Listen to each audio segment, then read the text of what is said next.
Let's bring in David Tafuri. He is a former UN and State Department official and a former advisor on foreign policy to the Obama administration. David, so good to have you with us again. Let's talk about that real quickly.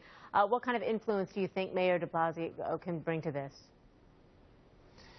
Well, I mean, his comments were, very nice. He sympathizes with Israelis. Israelis are in a very tense situation.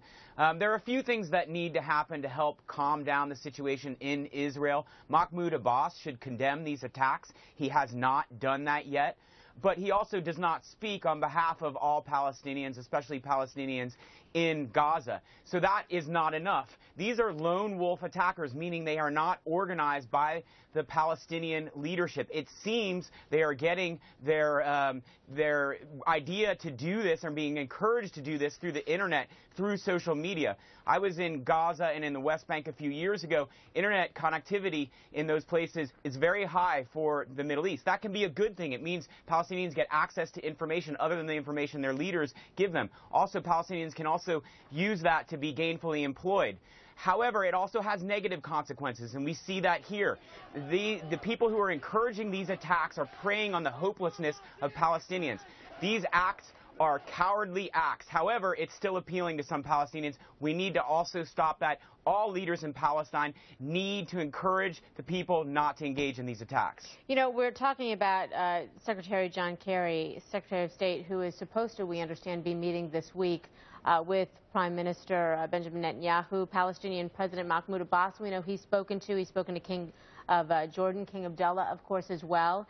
But when we talk about the fact that Netanyahu opposes the president's nuclear deal with Iran, what kind of rift is there between the U.S.? I mean, really, help us understand the rift and what kind of influence the U.S. might have in this situation overall. Well, there has been a rift between Netanyahu and President Obama. There's a lot of tension there. They don't agree on a lot of issues. They are mostly in agreement with relation to this situation. President Obama has made helpful comments encouraging both sides to tell their people to calm down, not to engage in these attacks. That's important. More engagement by President Obama is very important here. He does have influence with the Israelis and with the Palestinians, and also engagement by John Kerry. We see him doing that. But again, this really isn't going to be up to the U.S. The U.S. can only do so much until things calm down, and then we really need to try and help encourage both sides to get the peace process back on track. The settlements that are being built in the West Bank, some say, are part of the problem. How do you see a peace process forming if that one element cannot be remedied in some way?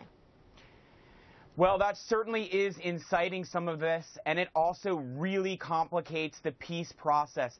The settlements really probably should not continue, and President Obama has been critical of the fact that the settlements have continued. It makes this situation even more difficult. The next president of the United States will have even more trouble working through a peace process. We saw a lot of hope when President Obama came into power that maybe there would be peace in the Israeli-Palestinian conflict, but we haven't achieved that. The next president has even greater obstacles, in part because of these settlements. All right. David Tafuri, always appreciate your insight. Thank you for being here, sir.